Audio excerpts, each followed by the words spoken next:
willing to take those reforms, undertake those reforms, because short-term pressures are too high, and very often the short-term pressures come from trying to meet IMF targets.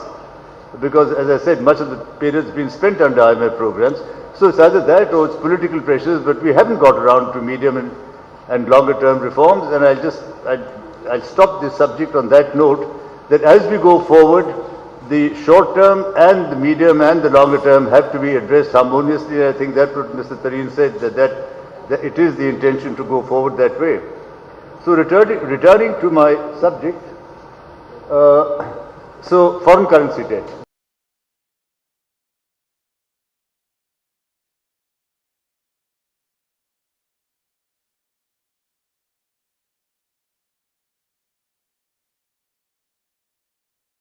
اور اوپر سے 100 آ گیا یہ ایک مہینہ پرانی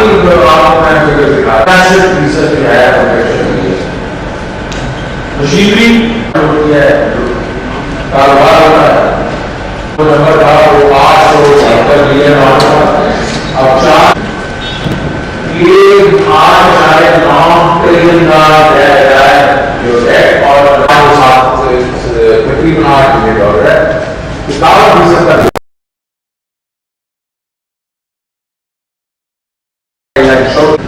اور اس کا پرابلم یہی ہے کہ حکومت کو دور میں ہے جس میں 6 ہم نے ریزرو بڑھا کر لیا اس سے سارا کچھ ہوا ہے اس کا پلیکس کا بھی اور ایکسچینج ریٹ ہے 230 ہے ایکسچینج کمپنی سے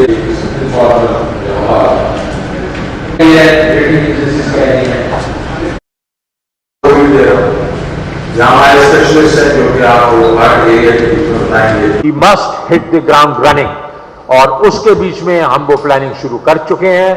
ہم پہلے یہ جو ہم کھڈے میں جا چکے ہیں ہم نے کھڈے سے کیسے نکلنا ہے اور پھر انکلوسیو سسٹینیبل گروتھ کیسے لے کے ہم نے کرنی ہے جس سے ہماری آنے والی نسلیں جو ہیں وہ اپنے پاؤں پہ کھڑی ہوں اور کسی سے ان کو مانگنے کی ضرورت نہ ہو. بہت شکریہ. He don't need also any introduction. Mr. Self Esteem. Thank you. ترجمہ میں اردو میں کچھ جانتا ہوں کچھ نہیں جانتا ہوں تو بہتر ہے کہ میں انگریزی میں کہوں so that I know exactly what it is that I'm referring to. Prices.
3 years from now.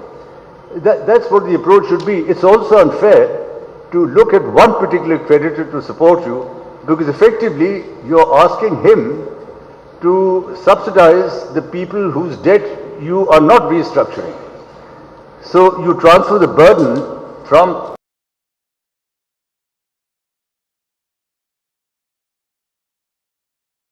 you because you send that money on to another creditor who's not restructured.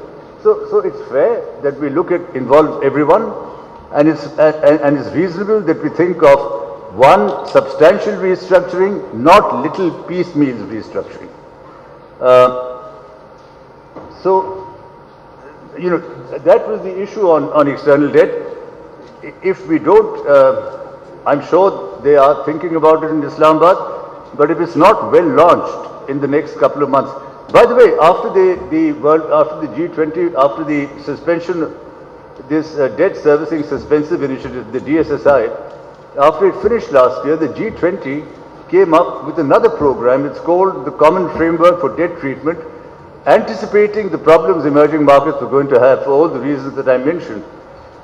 They have opened a forum that is going to look at debt restructuring preemptively. Countries can apply, they'll take a look, and if they think restructuring is right, due, they will set up a creditor committee within 6 weeks to take matters further. It's not moving very fast, this program, but I just want to point out that the advanced world has accepted that there is going to be a measure of strain, and it's better that the debt problem be handled preemptively rather than wait for defaults like in the 1980s or like in the Asian crisis, which then feed on themselves and make matters much worse. So those are my comments on foreign debt. On domestic debt, which is also a big strain and is squeezing resources out of our economy. Let me start with the banking sector, because that will take us on to government debt and show the is having on the rest of the economy, the crowding out effect on the rest of the economy. Our banking sector is small, and there are lots of reasons for that. I won't bore you with them, but because the banking sector is small, we have one of the lowest private sector credit to GDP ratios, you know, around 17-18% is what it is and what's it been. I mean, that's not adequate for 220 million people. That's not adequate for an economy that would aim to grow 7% or 6%, 7% like our neighbors are. So, one reason why our advances are low is because the banking sector is small. The other is because the giant appetite.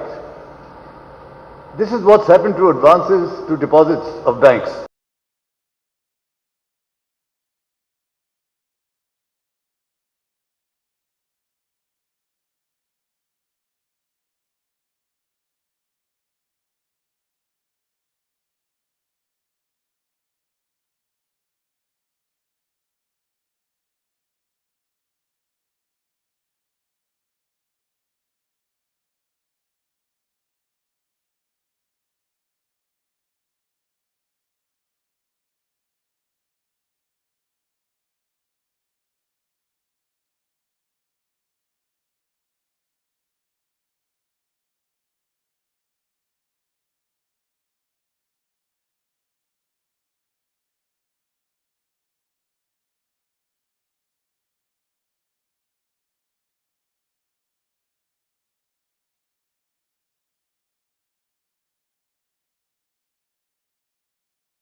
The SME sector, you measured it on the right-hand side. The SME sector once took about 18 or 19% of total credit, fell down to 5 about by 2 or 3 trillion. So we have to squeeze this as well, and both these things together, government borrowing outside banks and a reduction of cash outside banks, will then give the banks the horsepower. They'll have to lend. They'll have to go back to the SME. Where else will they lend? if the expansion of the balance sheet exceeds, if government starts borrowing outside and the expansion in their balance sheet exceeds the needs of the large corporate sector where the banks focus their debt, their lending now. Well, I won't go through these one by one in the interest of time. The wider distribution of, first of all, the government security profile has to be put into proper shape. We have a debt management office, but we need an empowered, centralized debt management office with support from market operators. We need people with market experience running this. We need objectives for for how they're going to diversify debt, for how they're going to lower the long-term cost of debt.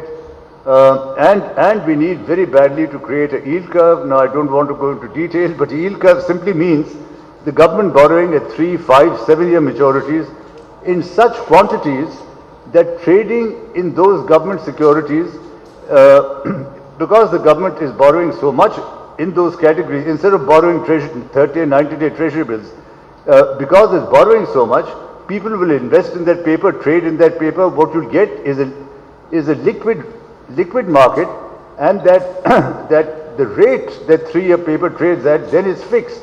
You have a benchmark, or you have a similarly for 5 years, similarly for 7 years, and therefore what the private sector can then do is issue fixed rate bonds, which in this market is absent.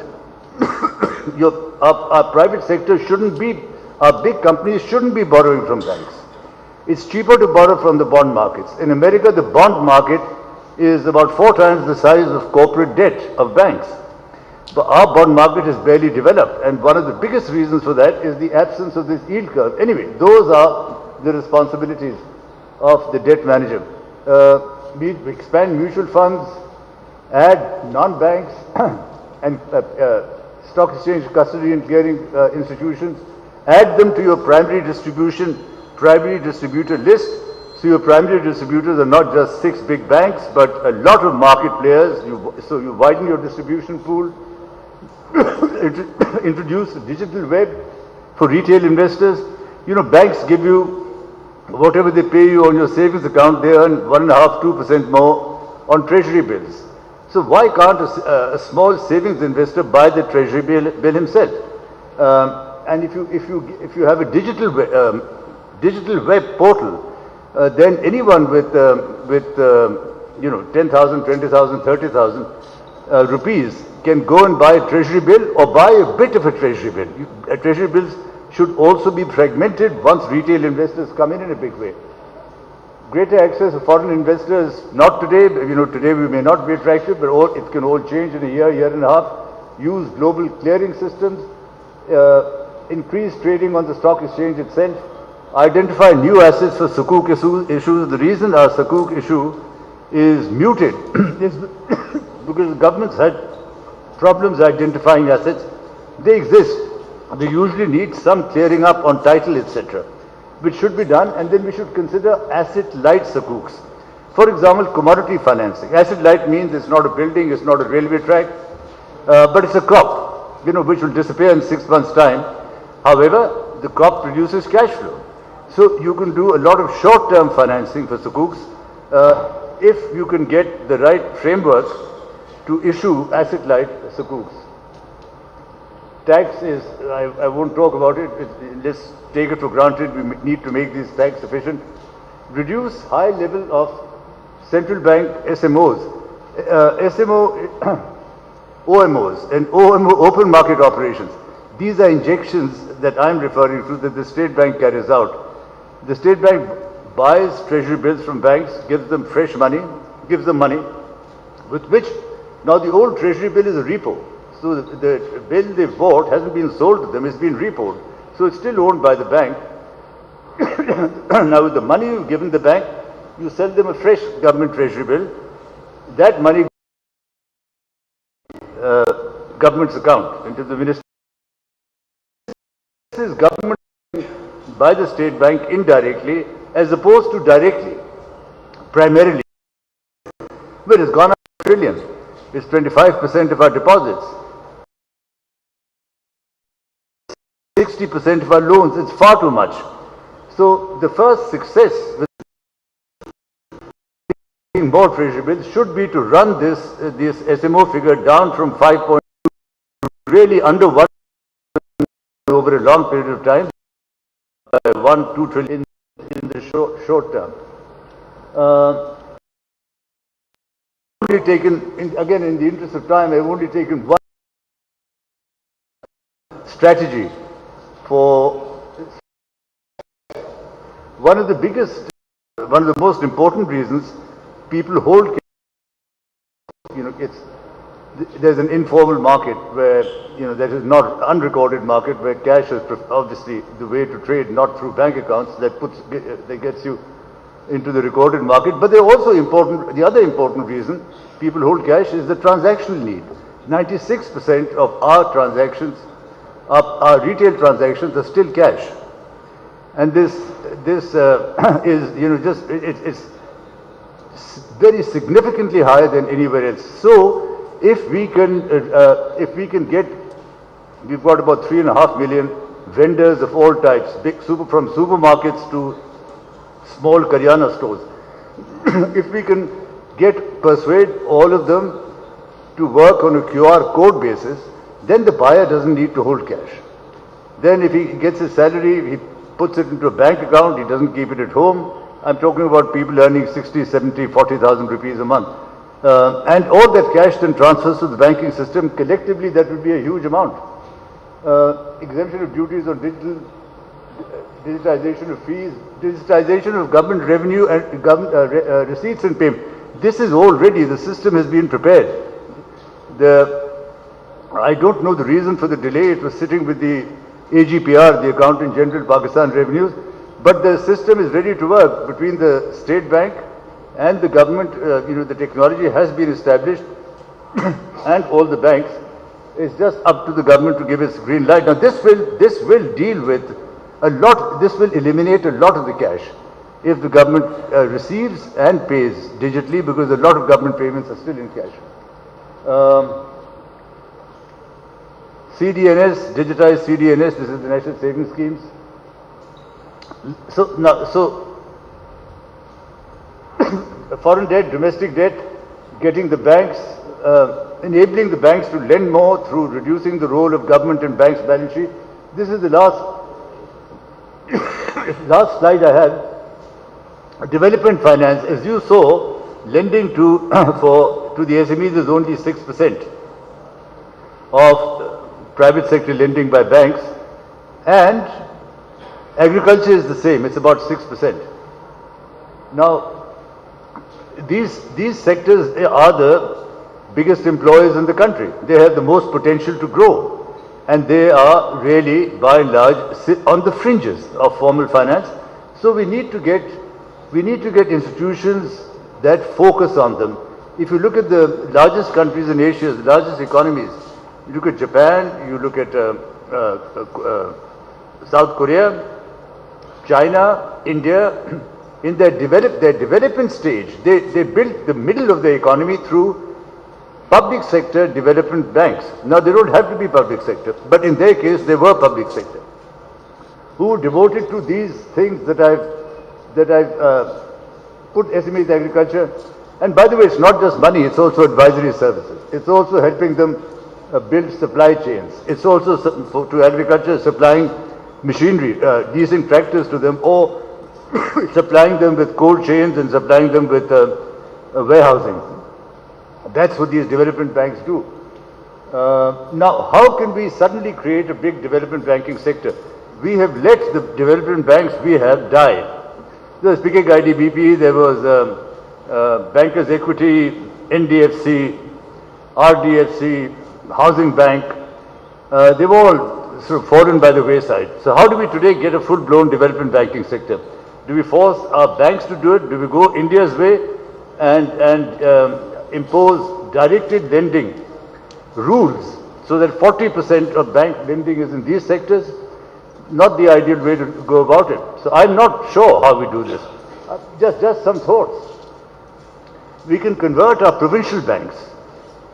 So that's Khyber Bank, Sindh Bank, Bank of Punjab, into provincial development banks, and they stop all other business, and they deal with these subjects in provinces. One possibility, and there's one apex bank on top of them that's keeping sight. That's one possibility. I'm not saying it's the right one, but I just suggest it's one. We've got 6 development finance institutions, a lot of money, but not really lending, much of that cash sitting in treasury bills and PIBs. Convert the 6 into a single institution. With the support, each has a joint venture partner. There's a country in each, one of them that Pakistan is partnered with. So with their support, and you can allow each development bank to choose the sector it wishes to engage in. You know, for someone it could be infrastructure, for someone it could be agriculture, for someone SME. So they have that option. That's one possibility. Or you just impose development financing on the big state-owned banks. So again, National Bank, Bank of Punjab become pure development banks and nothing else. The important, you see, we can't blame our private sector banks too much. Everywhere in the world, the private sector banks lend short term. They provide working capital to SMEs, not capital for expansion, not capital for machinery, not capital for infrastructure. They don't do that. Now, what's happened elsewhere, these strong development banks from the public sector have made these SMEs so creditworthy that they've crowded in the commercial banks, the private sector. And that's what can happen here. If you're complaining about commercial banks, if you had a strong development banking function going, you'd find commercial banks really charging into this field. Anyway, I'll leave it there. I'm sorry I probably overshot. Mr. Tareen has looked at his watch 3 times, and I know if he does it once again, there'll be violence. So, with your permission, thank you very much.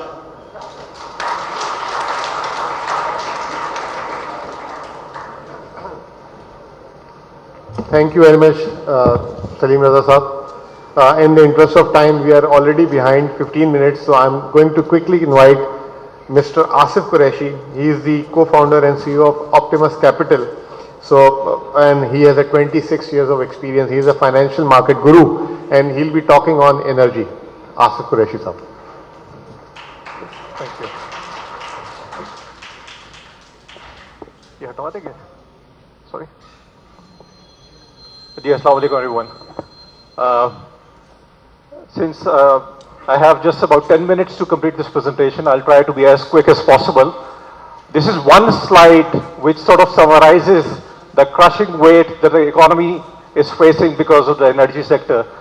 $26 billion of energy import in 2022, which comprises about 49% of the total primary energy supply of the country. 1,070 billion rupees paid out to the power sector as fiscal support. Cumulatively, about 4.8 trillion rupees paid in since 2007, when the problem of circular debt in the power sector first emerged.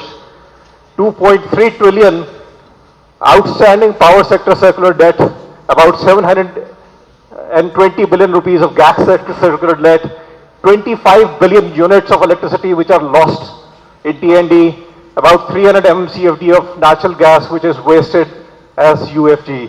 So this is sort of the scorecard or the medical record of the health of the energy sector and the challenges it poses to the broader economy. We are facing an increasing reliance of energy imports. As you can see from the chart, it used to be about less than 30% 15 years ago. It's gone up to about 50% already, and this trend is increasing. Last year, total energy imports were $26 billion, comprising $18.3 billion of oil import, $5 billion energy, LNG, and $2.7 billion worth of coal imports. So these numbers are clearly not sustainable. And one of the reasons why we're facing rising energy imports is because the local production of oil and gas has been declining. Since peaking 10 years ago in 2012 at about 4.4 billion cubic feet per day, gas production is down to about 3,400 billion cubic feet per day. Oil production peaked a couple of years ago. It's down significantly from the peak levels, about 95,000 barrels per day. And these are not encouraging trends for the energy sector in general and for the broad economy in particular. Power sector is by far the biggest drain on the economy. Like I said before, we have invested about 4.8 trillion rupees cumulatively in shape of budgetary support. In the power sector, we still have an outstanding stock of circular debt of about 2.3 trillion rupees as of June 2022. And if you include the cost of budgetary support, obviously the government had to borrow to inject that money into the power sector. At 8%, that comes out about another 2.3 trillion rupees. So cumulatively till June 2022, this sector has already cost 9.5 trillion rupees, and the recent numbers, if you take those into account, it would be in excess of 10 trillion rupees. So just imagine the kind of drag that this sector has had on the broader economy if the same resource had been spent elsewhere, the healthcare, education, infrastructure, economy would have been in a much better situation. Disco's inefficiencies cost about 800 billion rupees last year. The left graph actually shows excess T&D losses in excess of 10%. I've used a 10% benchmark because the efficient discos are generally below that 10% mark. And you can identify the more problem discos and how they compare with the other ones.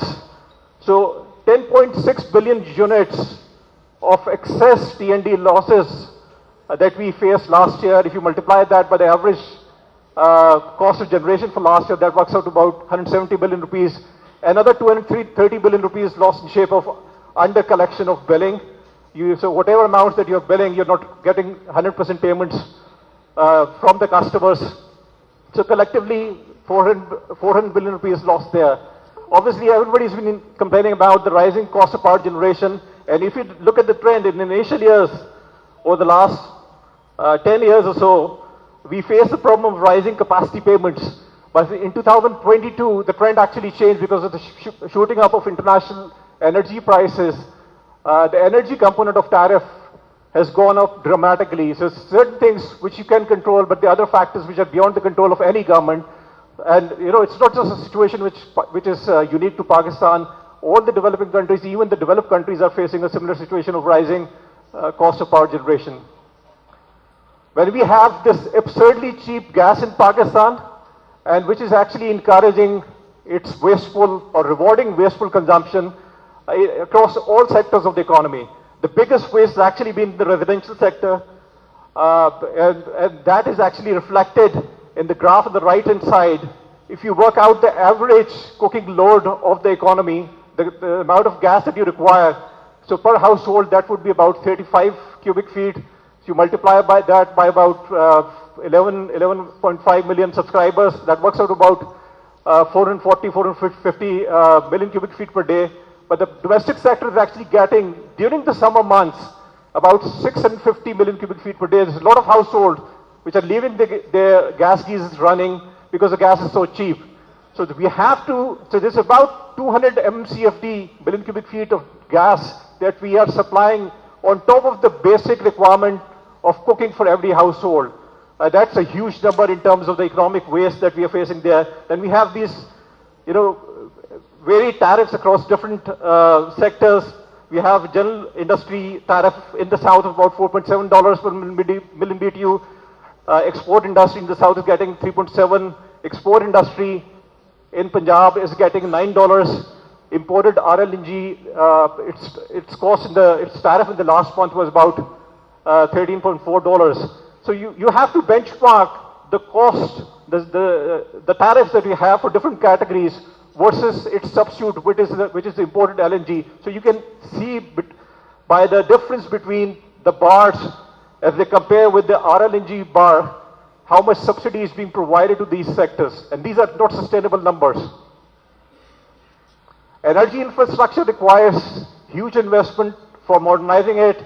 Most oil refineries in Pakistan, although their nameplate capacity is in excess of 20 billion tons, they produce about 12 million tons or so.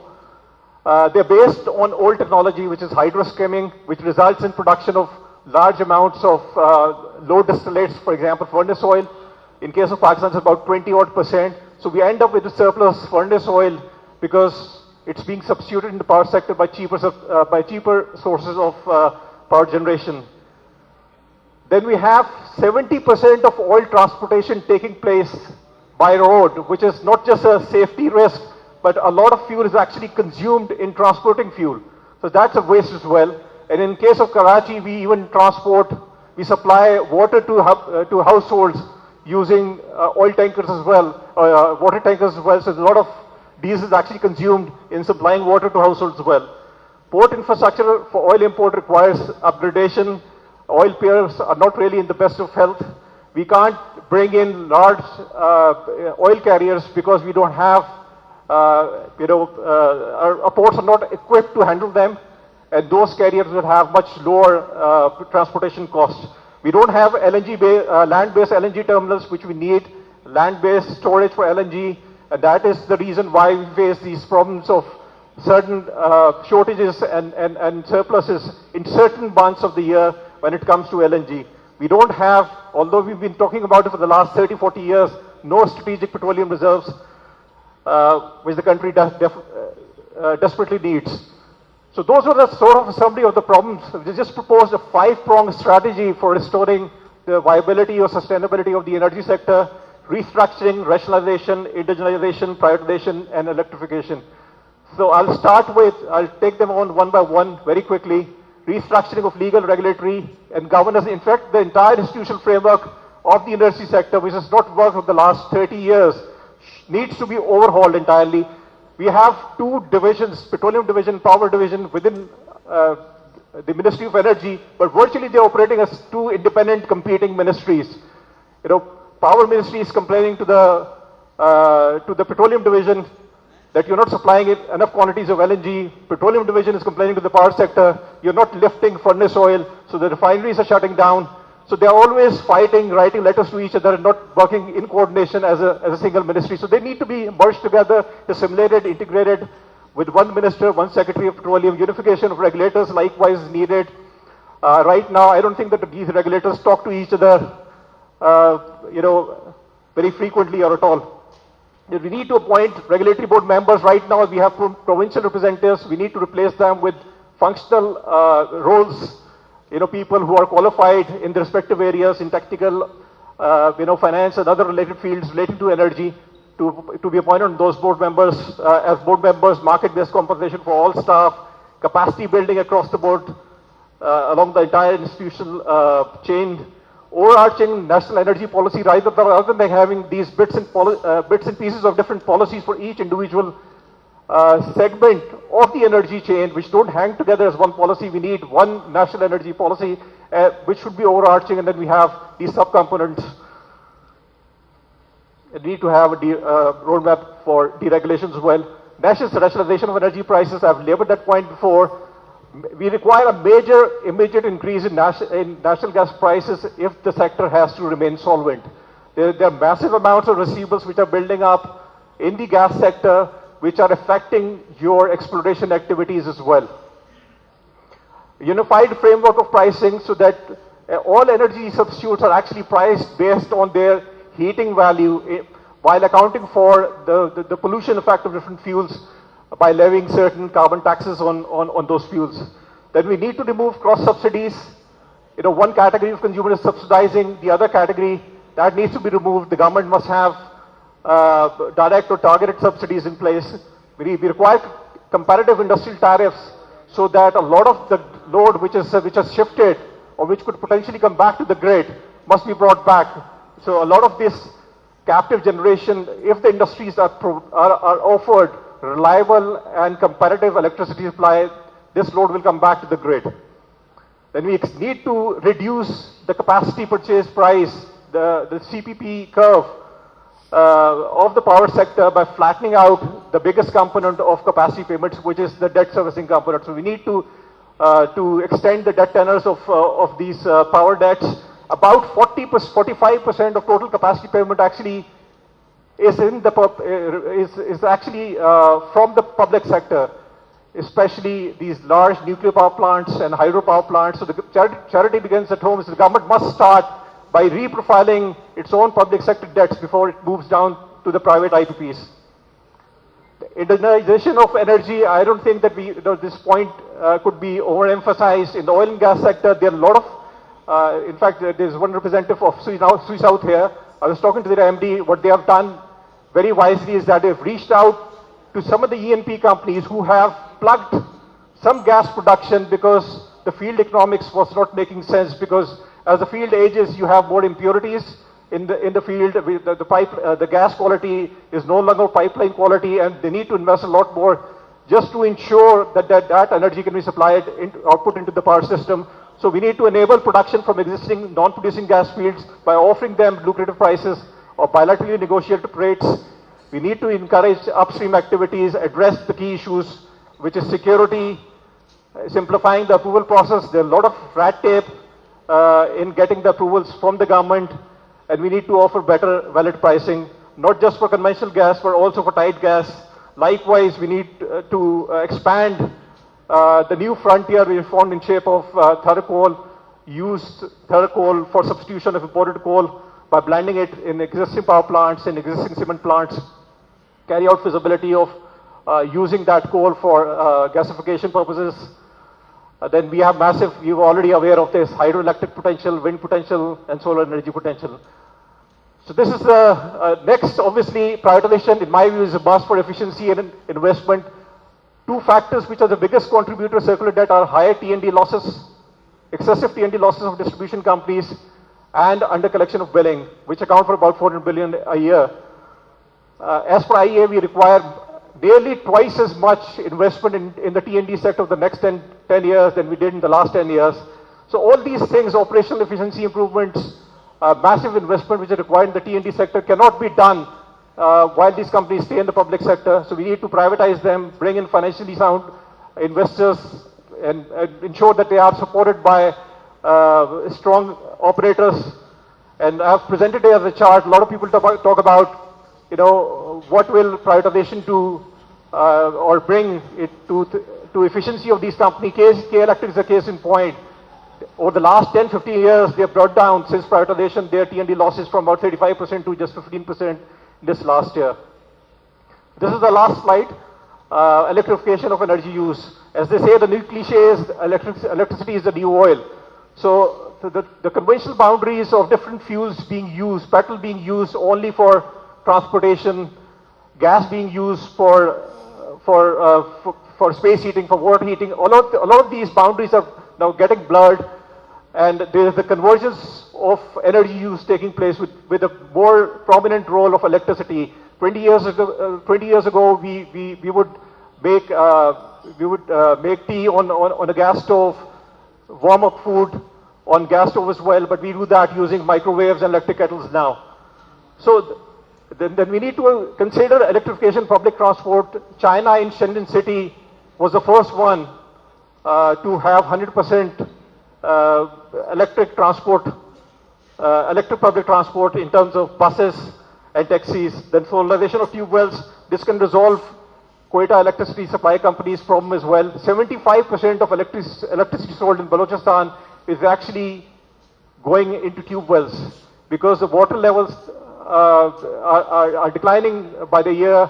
So the key use of electricity there is for running tube wells, for irrigation, for water supply. So if we can resolve that issue, either by supplying water to that province or by solarizing their tube wells, it can help in resolving this problem as well. And for last but not least, solar geysers. Your gas consumption actually increases many times once you start running your gas geysers. If you can replace them with solar geysers, that will help a lot. So with that, I'll conclude. I hope I've done that in time. Thank you very much.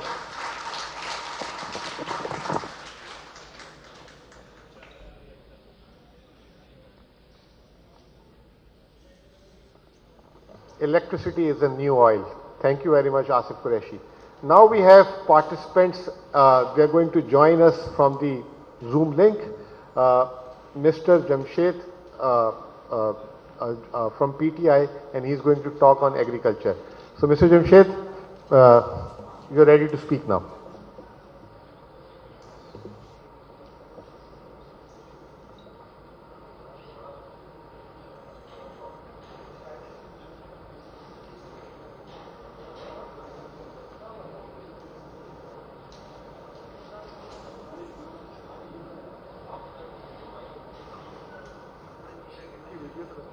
Jamshed साहब आप unmute करें अपने आप को please.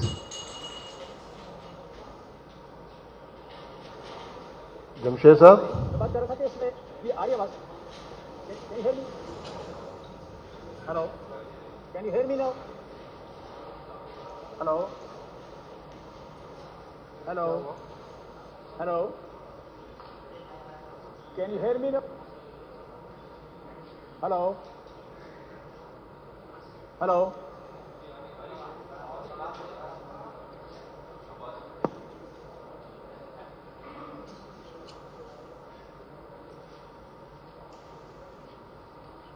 Jamshed صاحب آپ بولیں، شروع کریں بولنا.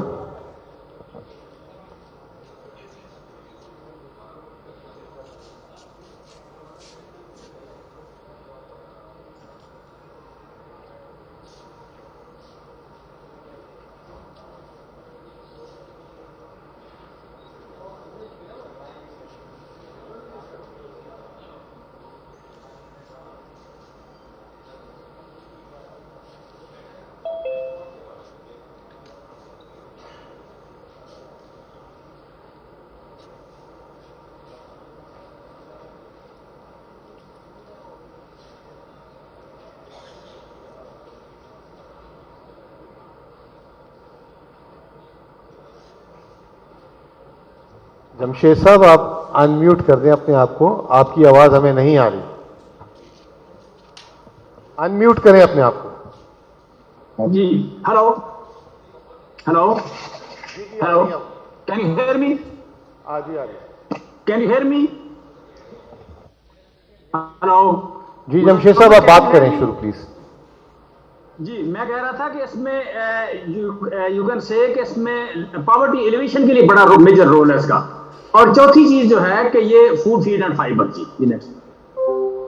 اور نیکسٹ اس میں یہ ہے کہ اس میں دو کیس سٹڈیز ہیں بڑے سادہ سے، یہ تھوڑا سا فوکس کریں کہ پچھلی گورنمنٹ جو آئی کے گورنمنٹ تھی، آئی کے گورنمنٹ میں لاسٹ 2 ایئر جب فوڈ مہنگی ہوئی ہے تو ورلڈ میں سارے ملکوں نے پرفارم کرنے کی کوشش کی. تو یہ 5-6 جو بڑی فصلیں ہیں بلکہ 7، اس میں اگر دیکھیں تو 2 سال کا، چونکہ ایک ہارویسٹنگ ٹائم ڈفرینٹ ہوتا ہے لہٰذا ہم نے 2 سال کا ڈیٹا لے لیا. 2 سال کا جو ڈیٹا اس نے جی مزمل نیکسٹ پہ جائیں، مزمل نیکسٹ سائڈ پہ جائیں.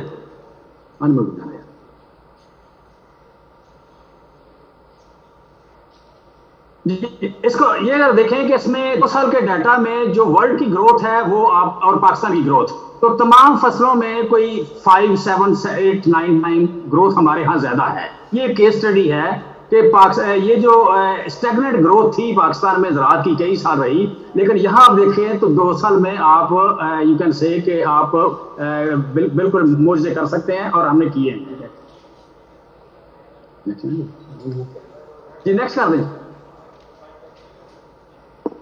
اور دوسرا ابھی اس گورنمنٹ کے آنے کے بعد جب فارمر کو سپورٹ ختم ہوئی ہے تو پی ڈی ایم میں اگر کسان پیکج آیا ہے تو سپورٹ جب ختم ہوئی ہے اور انپوٹس مہنگے ہو گئے ہیں تو اس کا رزلٹ یہ آیا ہے کہ ٹریکٹر کی 36%، ڈی اے پی کی 41%، یوریا 9%، پوٹاش اینڈ ڈیزل. دیکھیں یہ ربی خریف کراپ میں جو آپ کی نارملی کیش کراپس ہیں جنہوں نے آپ کو فارن ایکسچینج ریزرو دینے ہیں یا انڈسٹری کے را مٹیریل ہیں، وہ ساری کراپس میں آپ کی یہ نیچے چلی گئی ہے گروتھ.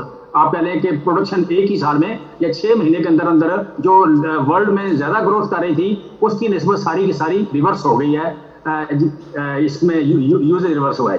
جی نیکسٹ مزمل نیکسٹ. اب اس کا نتیجہ یہ جب ان پٹ لو ہوا ہے، ان پٹ کا یوز ہی لو ہوا ہے، تو اب ایف سی اے مین کہ یو کین سے کہ finance committee on agriculture, finance committee on agriculture کی جو لیٹسٹ ڈیٹا ہے کہ یہ ہمارے ایسٹیمیٹس ہے پیداوار کے، اس میں کاٹن 35% کم آ رہی ہے، میز 3% ہے، شوگر کین 8% ہے، رائس 35%، مونگ 30% اور چیلی 7%. اسی طرح ویجیٹیبل ہے. سو جو 2 سالوں میں 2600 ارب روپے کی انکم بڑی تھی کسان کی، ہم سمجھتے ہیں کہ اس سال میں کوئی 1000 ارب روپے کی انکم دوبارہ کم ہو جائے گی. نیکسٹ. اب چیلنج اس میں یہ ہے کہ ہمیں جو فارمر ہیں، نارملی ان پڑھ لوگ ہیں، تھوڑے پڑھے لکھے لوگ ہیں، ان لوگوں کو ہر وقت سپورٹ کی ضرورت ہے. ان کے ساتھ کمیونیکیشن میں رہنا، ان کو آپ کا کاسٹ پروڈکشن کم کرنا، موٹیویٹ کرنا اور کنسسٹنٹ گائیڈنس کی ضرورت ہے. میں سمجھتا ہوں کہ ہمارے لیے چیلنج یہ ہوگا کہ جس طرح ہمارے ہاں جو مین ایکچوئل چیلنج اگر دیکھیں تو ہم 2100 کیلوریز کھا رہے ہیں پر کیپیٹا پر ڈے، اور ورلڈ ایوریج جو ہے وہ 2900 ہے. سیکنڈلی یہ کہ ہماری 4.8 ملین پاپولیشن بڑھتی ہے. سو دونوں چیزوں کو جب ہم اکٹھا کرتے ہیں تو اگلے 7 سال میں اگر دیکھیں تو ہمیں 70%. اور تیسری بات امپورٹ، سیلف ریلائنس کے لیے یا سیلف سفیشنسی کے لیے ہمیں 70% اگر پروڈکشن بڑھائیں 7 ایئر میں تو پھر بات بنتی ہے. لیکن میں سمجھتا ہوں کمفرٹیبلی ہم 5 to 6% G D P growth کر سکتے ہیں زراعت میں، اور اس کا طریقہ کار یہ ہوگا کہ لو کاسٹ پروڈکشن، موٹیویشن اور پرماننٹ گائیڈنس. دوسرا یہ کہ لو ویلیو کراب سے، کیونکہ ہمارے پاس لیبرس کافی ہے، لو ویلیو سے ہائی ویلیو کی طرف جائیں. اور تیسرا یہ کہ جینیٹک امپروومنٹ ہمیں کرافٹس میں اور اینیمل میں کرنی پڑے گی. اور امپورٹ سبسٹیٹیوشن، جو امپورٹ ہم بہت مہنگی کر رہے ہیں، اور آگے اس طرح ہمارے پاس ڈالر نہیں ہے، ہم اپنے آپ کو اسٹارویشن سے نہیں بچا سکتے جب تک اس میں ہم آپ کہہ لیں کہ امپورٹ سبسٹیٹیوشن میں نہیں جاتے. فارمر منڈی کا کنسپٹ بڑا شاندار،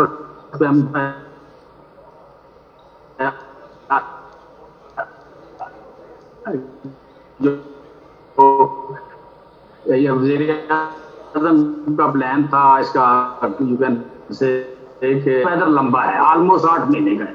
8 مہینے کا جو ہاٹ ویدر ہے یہ نمبر آف کراپس ہمارے ہاں زیادہ کر سکتا ہے.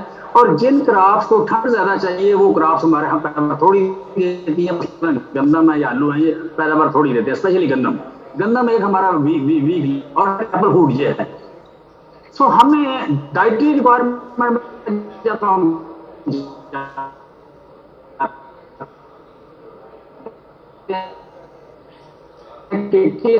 چیز میں کیلوریز کتنی ہے،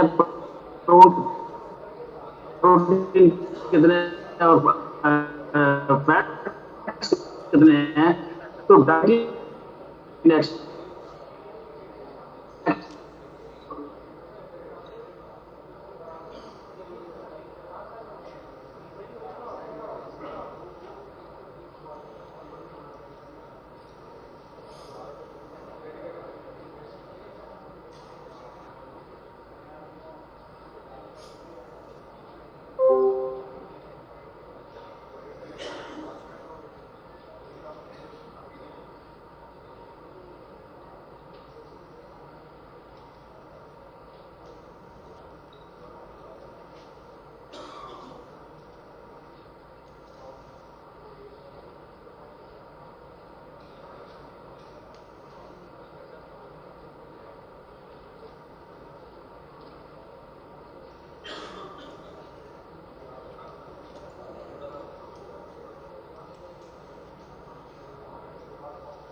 مہنگائی کا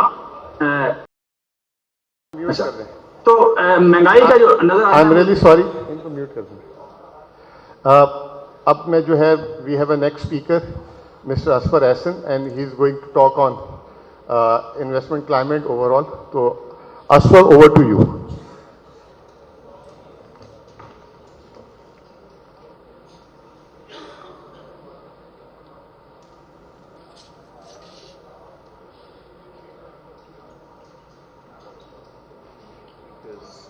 Ladies and gentlemen, Assalamu alaikum and very good evening. My today's topic is investment and business climate in Pakistan. شروع میں شوکت ترین صاحب اور سلیم رضا صاحب نے ایک اوور ویو دیا ہے پوری اکانومی کا، تو میں اس ڈیٹیلز پہ تو نہیں جاتا. I will take only 3-4 minutes and I will share only a few points related to investment climate. ہماری جو ایف ڈی آئی کا انفلو ہے پاکستان میں لاسٹ فیو ایئرس سے وہ اراؤنڈ $3 بلین کا ہے، in fact less than $3 billion. But the reality is کہ پاکستان میں اس وقت جو پوٹینشیل ہے وہ ہر انڈسٹری میں کئی بلین ڈالرز کا انویسٹمنٹ پوٹینشیل. اسی طرح سے جب ہم نے لاسٹ گورنمنٹ میں BOI کی طرف سے بہت ساری کنٹریز کے ساتھ کام کیا, اور یہ ڈائریکٹ ایکسپیرینسز تھے based on are multiple meetings with several investors and the governments. تو ہر کنٹری سے جو بہت ساری جو امپورٹنٹ کنٹریز تھی, جس میں سعودی عربیہ کے ساتھ ہم نے بہت ایکسٹراڈنری کام کیا. Still I am personally working with the Saudi government also. Kuwait ہے, UAE ہے, چائنا ہے, نیدرلینڈس ہیں, بہت ساری ادر کنٹریز ہیں. 8-10 کنٹریز تھی جس پہ ہمارا بہت خاص فوکس تھا. اور اگر ایک انویسٹمنٹ اسٹریٹجی اس کی ہم نے جو بنائی تھی, اور اس کو اگر لانگ ٹرم پہ فالو کیا جائے, اس پہ امپلیمنٹ کیا جائے, تو ہر کنٹری سے کئی بلین ڈالرز کا اینول آپ کا پوٹینشیل ہے. دا پرابلم ان پاکستان از کہ جو کنٹینیوشن آف گورنمنٹس ہے, this is the biggest challenge. The continuation of policies is the biggest challenge. تو انویسٹر کو کیا چاہیے ہوتا ہے؟ انویسٹر کو کنٹینیوشن آف پالیسیز چاہیے ہوتی ہے. انویسٹر کو ایک پولیٹیکل اسٹیبلٹی چاہیے ہوتی ہے, چاہے وہ لوکل انویسٹر ہو چاہے وہ فارن انویسٹر ہو. اور انویسٹر کو ایک ہینڈ ہولڈنگ چاہیے ہوتی ہے, not only from the prime minister but also with all the concern stake holders, جس میں منسٹریز بھی ہیں, جس میں ریگولیٹرز بھی ہیں, جس میں اور بہت سارے انسٹیٹیوشنز ہیں. ہر انڈسٹری کے ڈفرینٹ ریگولیٹرز اسٹیک ہولڈرز ہوتے ہیں. سو میں آپ کو ایک بات صرف کہنا چاہوں گا, جو انویسٹر کانفیڈنس کی اگر ہم بات کرتے ہیں, وی آر ناؤ ان نومبر 2022, اور فیبروری 2022 میں آج سے کوئی 8-10 مہینے پہلے overseas investor chamber of commerce ہے OICCI, which is the most credible chamber in Pakistan and the oldest chamber in Pakistan. And there are 207 multinationals from 35 different sectors are the members of this chamber. یہ ہر 2 سال میں ایک investor confidence survey release کرتے ہیں, and this is the most authentic survey in Pakistan because یہ multi nationals ہوتی ہیں, ان کے نمبرز بڑے کلیئر ہوتے ہیں, اور جو اس میں انڈیکیٹرز نظر آتے ہیں اس کی بیس پہ وہ سروے آتا ہے, ان ریکمنڈیشنز دیتے ہیں. تو فروری میں مجھے یاد ہے شوکت صاحب موجود تھے اس میٹنگ میں, تو پرائم منسٹر صاحب کے ساتھ ہم نے ایک میٹنگ کی جس میں OICCI کی ساری مینیجنگ کمیٹی آئی, اور اس کی جو پوری رپورٹ ہے وہ اخبارات میں پبلش ہوئی. آپ سب نے اس کو پڑھا, اس کو دیکھا. اور جو لاسٹ 2 ایئرس کا, میں صرف لاسٹ 2 ایئرس کے سروے کی بات کر رہا ہوں, کہ اگر آپ اس سروے کو دیکھیں تو اس میں جو میجورٹی انڈیکیٹرز تھے وہ سب پازیٹیو تھے. وہ OICC کے ویب سائٹ پہ گوگل آپ کریں, وہ جو رپورٹ ہے وہ موجود ہے. اور اس میں جو پرائم منسٹر صاحب کے ساتھ میٹنگ ہوئی تو جو ان کی ریکمنڈیشنز تھی اس پہ ان کی انسٹرکشن کے مطابق سارے منسٹری آف فائنانس نے, FBR نے, SECB نے, BOI نے, اور جو کنسرن ادارے تھے ان سب نے اپنا کام شروع کیا. تو آج کی اگر ہم بات کریں, in last few months, especially in last few weeks, I had discussion with several investors from outside Pakistan, جن کے ساتھ ہم میٹنگس کرتے تھے آفیشیل لیول پہ. بہت سارے میں گلوبل CEOs کو میں ملا بھی اور اس سے گفتگو ہوئی ان لاسٹ 1 month, جو پاکستان میں ملٹی نیشنلز آپریٹ کر رہی ہیں. They all are actually worried, and worry is not related to with the foreign investor also, but جو ہمارا لوکل انویسٹر ہے, جو ایگزسٹنگ انویسٹر ہے, بیکاز کہ, اور میرا یہ پولیٹیکل ویو نہیں ہے, یہ میں جو ویوز شیئر کر رہا ہوں یہ ایز اے پروفیشنل شیئر کر رہا ہوں, کہ جو ایک سسٹم چل پڑا تھا, جو انویسٹمنٹس کی طرف ہم جا رہے تھے, ان کو اٹریکٹ کر رہے تھے, اٹس اے کمپلیٹ پروسیس. یہ چیزیں اوور نائٹ نہیں ہوتی ہیں. I joined last year as the chairman board of investment. I worked only for 6 months, and میں آپ کو بڑی رسپانسبلٹی سے یہ بات بتا رہا ہوں. شوکت صاحب کو بھی ساری چیزیں پتہ ہیں, میں ان کے ساتھ بہت کلوزلی کام کرتا تھا, میرے استاد بھی ہیں. بہت ساری کنٹریز سے اور بہت سارے انویسٹرز سے ہماری چیزیں بہت پازیٹیو پیس پہ چل رہی تھیں, اور ہم بڑے آپٹمسٹک تھے. مجھے یاد ہے خالد منصور صاحب بھی ہوتے تھے جو CPEC کو ہیڈ کرتے تھے. ہم لوگ بات کرتے تھے کہ یار شاید نیکسٹ 5-6 months میں ہم یہ اتنے $1 billion کی انویسٹمنٹس کو مٹیریلائز کریں گے, اور پھر یہ پروسیس ہوگا جو چل پڑے گا. صرف سعودی عربیہ کے ساتھ اگر میں بات کروں, we had 18 meetings during my 6 months BOI tenure, اور جس میں لاسٹ میٹنگ میری ان کے انویسٹمنٹ منسٹر خالد الفلی سے ہوئی تھی تاشکند میں. This was over 2 hours meeting. उनकी तरफ से 3 लोग थे, हमारी तरफ से 2 लोग थे. And हमने उसमें पूरी एक इन्वेस्टमेंट स्ट्रैटेजी बनाई थी. 8 सेक्टर्स थे, वो सारे सेक्टर्स भी शौकत साहब को पता है.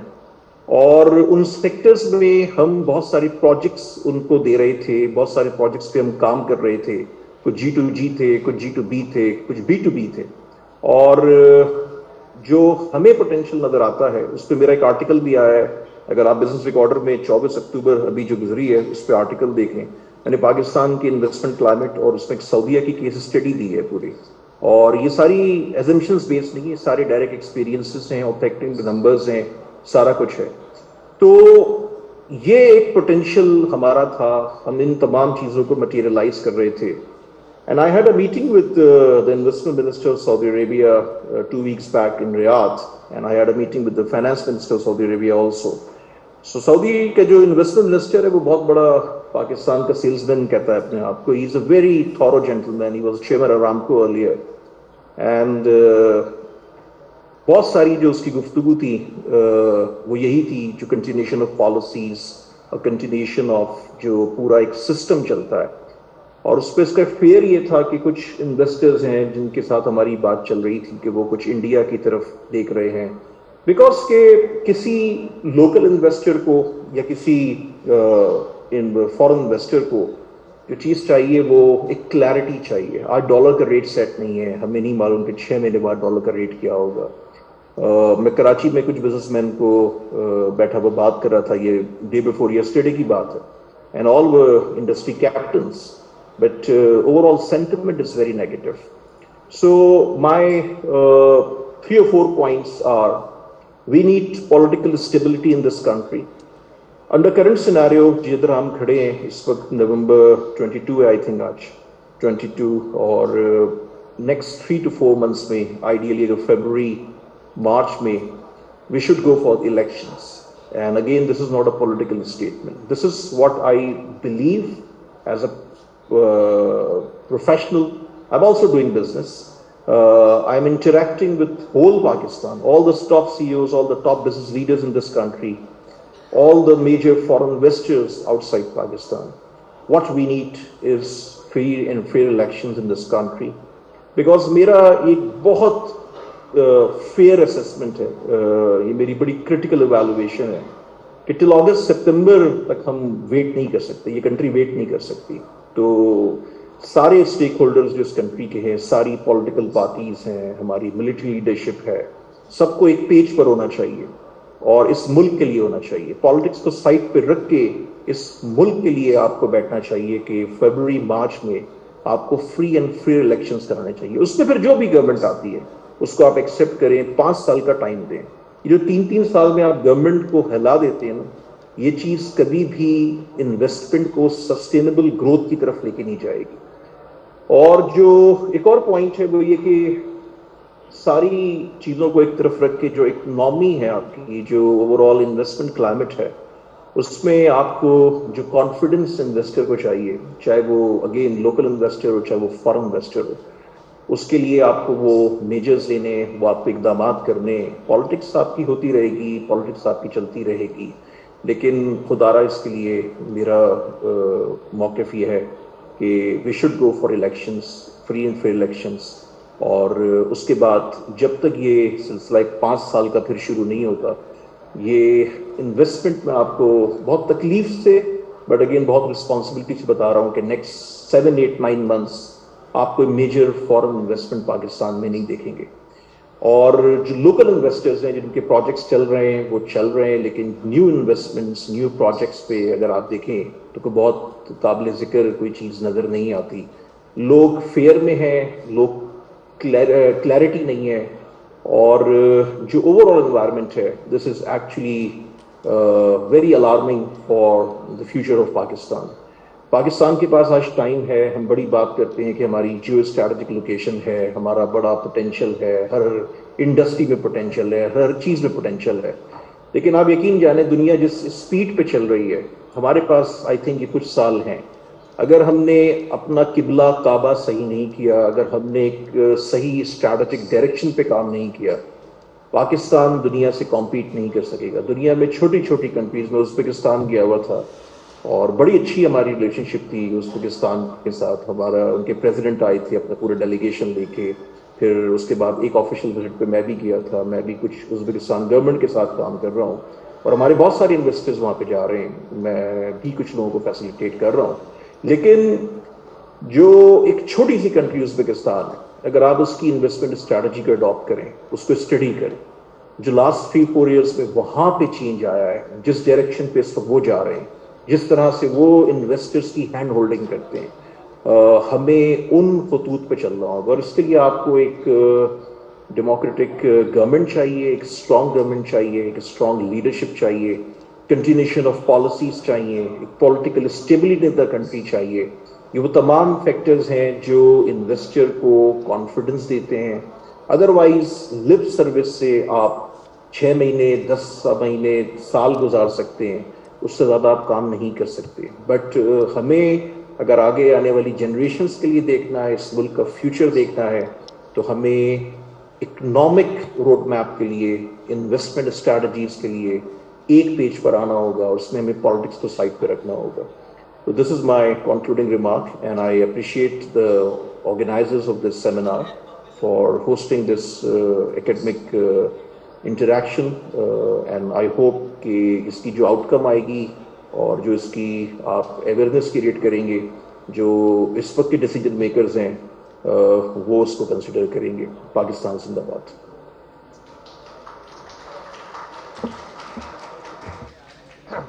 Thank you very much, Aswar. We cannot wait for another 9 months. We need election. Otherwise, the boat will be missed. This is the message from former Board of Investment Chairman, and he's the president of MAP also. So he's very much in touch with businesses locally and internationally. Now we have the last speaker, and then we will have Chairman PTI Imran Khan. I would like to invite Mr. Matthias. He is a long-term foreign investor in Pakistan. And he has been investing in Pakistan for the last 15 years. So he will going to give us the perspective from outside how the international investors are looking Pakistan at the moment. Over to you, Matthias. Thank you, Musamil. And thank you for inviting me here today. I've been investing in emerging markets for 26 years now. I was lucky enough to be among the handful of Swedes that introduced Russian equities to the broader public in the mid-90s. I came across Pakistan in 2005, and just like most other foreign investors at the time, I actually did not think it was investable. But I quickly realized it was a much more developed capital market than many other Asian markets at the time. I traveled to Pakistan the first time in 2008, and I was amazed by the managements I met. Pakistan, in my view, at this time was significantly ahead of Vietnam. So in 2011, I founded Tundra, and we launched the first daily traded Pakistan fund that had been launched for more than a decade. We were lucky with the timing. Between the years 2012 to 2016, our fund was among the top 10 equity funds in Sweden every year. In 2012, for a fact, when foreign portfolio inflows in Pakistan turned positive, it was Swedish retail investors that constituted 2/3 of the net foreign inflow that year. We have a lot to thank Pakistan for. Pakistan allowed us to grow Tundra into a leading frontier markets boutique. Today, we manage one single global strategy where Pakistan is the second largest counterweight. And despite all the problems and disasters of recent years, Pakistan is still the top contributor to our global frontier fund's performance. And it's been the major reason why we are today the overall highest ranked fund globally in the frontier category. Between the start of 2009 until late October 2014, Pakistan attracted $1.4 billion in foreign portfolio inflows to its equity market. Since late 2014 and until today, the same investors have sold $2.7 billion worth of Pakistan equity. So what happened? First of all, it's important to understand that Pakistan has not been alone in its suffering. Small emerging markets have generally shown a similar pattern. With few exceptions, Indonesia and Vietnam are two of them. All markets have seen outflows as foreign investors have focused on opportunities at home, given the very low rate environment. During the last 8 years of outflows, the MSCI Frontier Markets Index, excluding the GCC countries, is down 18% versus Pakistan's 35% in US dollars. A second reason was, of course, that most small emerging markets took a huge hit when COVID came up on the agenda, given that you have limited room to provide support to your populations. And of course, the final hit, and probably most painful one, was the rise in commodity prices and food prices that have been prevalent since the Ukraine-Russia conflict started. That said, although you have a lot of general reasons for why Pakistan has been in trouble, you also have some specific issues. I feel, as a kind of an outsider who has been watching this country for the last 17 years, sometimes I suspect that the fact that Pakistan was one of the first Asian countries that implemented proper judicial and civil servant structures eventually became its curse. Because the same structures that had been built for your people was improperly used by the wrong people, and mismanagement became chronic. As mismanagement and corruption became prevalent, the young people at the time got the wrong role models, and it was allowed to become a normal routine and actually a necessity to succeed. It has not destroyed the country, but it has slowed down your progress significantly. A country, however, is not defined by its leaders, but by its people. We meet so many amazing people when we travel Pakistan, who run successful and honest businesses, and who really want what is best for Pakistan. A key component when we do research is to assess in what way a potential portfolio company benefits society. The reason is very simple, because after corporate governance risk, state governance risk, meaning the risks of sudden changes in regulations, the taxman knocking on your door, is the biggest risk in our markets. So if we invest in companies that help the local community forward, or if I can put it that way, make the politicians look better than they actually are, this risk is significantly reduced. In Pakistan, we find many great companies, but what we want going forward is for these companies to have breathing room to grow. Being a politician does not have to be very hard. You need to set rules that everyone understands and provide a stable playing field so that the great companies can find their way. Pakistan has so many talented people who will then do the job for their leaders. In developed countries, the human capital, which is the net present value of all future salaries, makes up approximately 70% of these countries' wealth. And given Pakistan's huge population base and favorable demographic, it makes sense to put a lot of efforts going forward on education in general and technology in particular. If that happens, Tundra will not have a handful of potential investments, but eventually thousands. When I meet locals, unfortunately, I often meet the perception that Pakistan is somehow doomed. It's forever to be an outcast. And yes, the general perception of Pakistan internationally today is poor. But this has been the case since the late 90s. A majority of the world's investors today still believe Pakistan is uninvestable. And you won't be able to change their minds anytime soon. My recommendation here is to hide that frustration that this fact might inflict, and instead focus on the surprisingly many foreign investors that have a much more balanced view of Pakistan than the common narrative in Western media normally presents. They might not be as loud, but they outnumber the critics. And these investors will return post the current crisis, provided that there is a constructive political environment focusing on the way forward.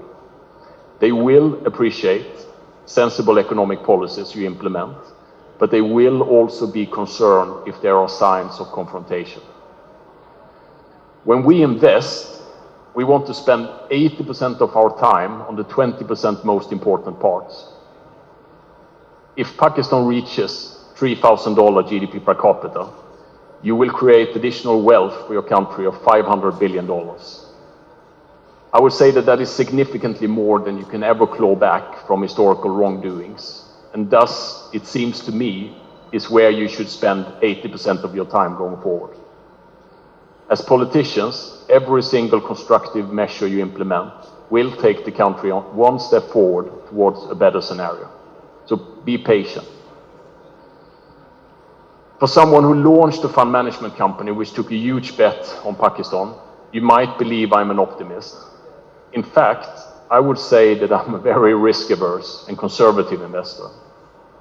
The key strength for me has instead always been about measure opportunities versus current expectations. And expectations on Pakistan at this stage is at an all-time low. What happens during the next 6 months is unknown. But what is sure is that investors expect the worst. So instead of focusing on the negatives in the past, I hope that whichever leadership comes after the election will focus on the way forward. Which path has Pakistan chosen by this time next year? And just to conclude, politicians, you don't have to be flawless. History shows that politicians have plenty of room to make mistakes. If people trust them, they will fill in the gaps for them. And keep in mind the numerous occasions countries have risen from the hardest of crises. My old mentor used to say, every day starts at 100%. And that is the mindset I hope to see from whichever government comes into power after elections. And I think compared to the current situation today, you have absolutely everything to win. Thank you.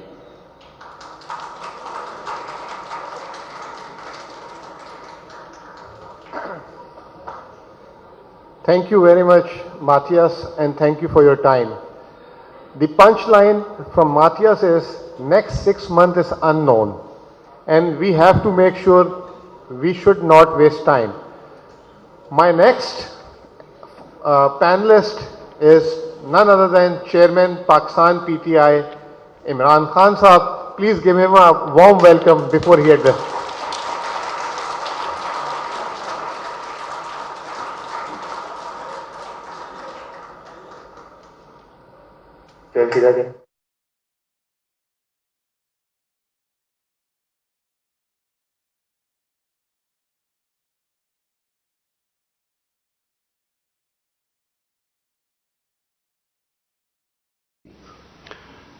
Shaukat तरीन, मैं आपको और सारे जो panelist हैं, पहले तो मैं सुन रहा था आपकी ये जो आज आपने सेमिनार में इकोनॉमी के ऊपर बातचीत की है, तो पहले तो मैं आप सबको, जिस तरह आपने डिफरेंट एस्पेक्ट्स के ऊपर बात की इकोनॉमी की, तो मैं आपको खराज तहसीन पेश करता हूँ। देखिए, मैं जो इकोनॉमी के हालात हैं, पहले मैं आपको सबको रिमाइंड करवा दूं कि हम जब 2018 में आए थे तो हालात तब भी बहुत बुरे थे, और जो सबसे बड़ा मसला हमारे सामने था वो करंट अकाउंट डेफिसिट था, क्योंकि पाकिस्तान फंसता इधर आके है। हमने कभी अपनी एक्सपोर्ट्स के ऊपर जोर नहीं लगाया। हमारे सामने ईस्ट एशियन टाइगर्स बने, चाइना को हमने देखा पिछले 30 साल में आगे बढ़ते हुए। सारों ने बेसिकली वेल्थ क्रिएशन की एक्सपोर्ट्स बढ़ा के। यहां तो मैंने कभी किसी को मुझे कभी किसी ने नहीं बताया कि जनाब सारे मुल्क को वेल्थ क्रिएशन एक्सपोर्ट्स को बढ़ाने के लिए सारे मुल्क को तवज्जो देनी चाहिए, क्योंकि अगर आपकी एक्सपोर्ट्स ही नहीं बढ़ेंगी तो ये जो मर्जी आप कर लें, जैसे इकोनॉमी ग्रो करेगी फंस जाएगा जाके करंट अकाउंट आपका, और वो फिर जब डेफिसिट होता है फिर वो सारा वो बूम बस्ट साइकिल फिर से शुरू हो जाता है। तो हमारा तब बड़ा था, और मुझे याद है कि बड़ी मुश्किलों से हमने पहला 1 साल सर्वाइव किया। और मुझे अभी भी याद है कि अगर हमें सऊदी अरेबिया, यूएई और चाइना हेल्प ना करते तो हमारे पास पैसे नहीं थे अपनी लायबिलिटीज देने के लिए। तो वो बड़ा टाइमली उन्होंने हमारी मदद की, और उसके बाद जैसे हम थोड़ा स्टेबलाइज हो रहे थे तो फिर कोविड-19 आ गई। تو کورونا کا میں صرف آپ سب کو کہنا چاہتا ہوں کہ وہ بھی ایک بہت بڑا کرائسس تھا دنیا کے اندر. آپ جب دیکھ رہے ہیں کہ کیسے لوگوں نے کوپ کیا ہے کووڈ-19 سے, تو جو ہمارا اس وقت تھا وہ ہمارا ایک بہت ہی بڑا ڈائلیما تھا سامنے کہ اگر ہم لاک ڈاؤن لگا دیتے, جو اس وقت میرے اوپر ساری دنیا سے یعنی ملک سے پریشر تھا, لیکن ساری دنیا میں دیکھ رہے تھے کہ اٹلی, اسپین اور پھر انگلینڈ کے اوپر لاک ڈاؤنز لگ رہے تھے, تو مجھے سارے زور لگا رہے تھے کہ جی آپ بھی لاک ڈاؤن لگائیں, اور بڑی تنقید ہوئی میرے پہ. لیکن میرا تو بیسک سوال یہ تھا کہ پہلے ہماری اکانومی ہم نے ایک سال سٹیبلائز کرتے کرتے اس کو بالکل سکویز کر دیا تھا, ہماری گروتھ ریٹ بالکل گر چکی تھی. تو اس کے بعد ہم کووڈ میں اگر شٹ ڈاؤن کر دیتے اپنی اکانومی, تو یہاں تو لوگوں نے بھوکے مر جانا تھا. اور پلس کبھی بھی کسی نے مجھے جواب نہیں دیا.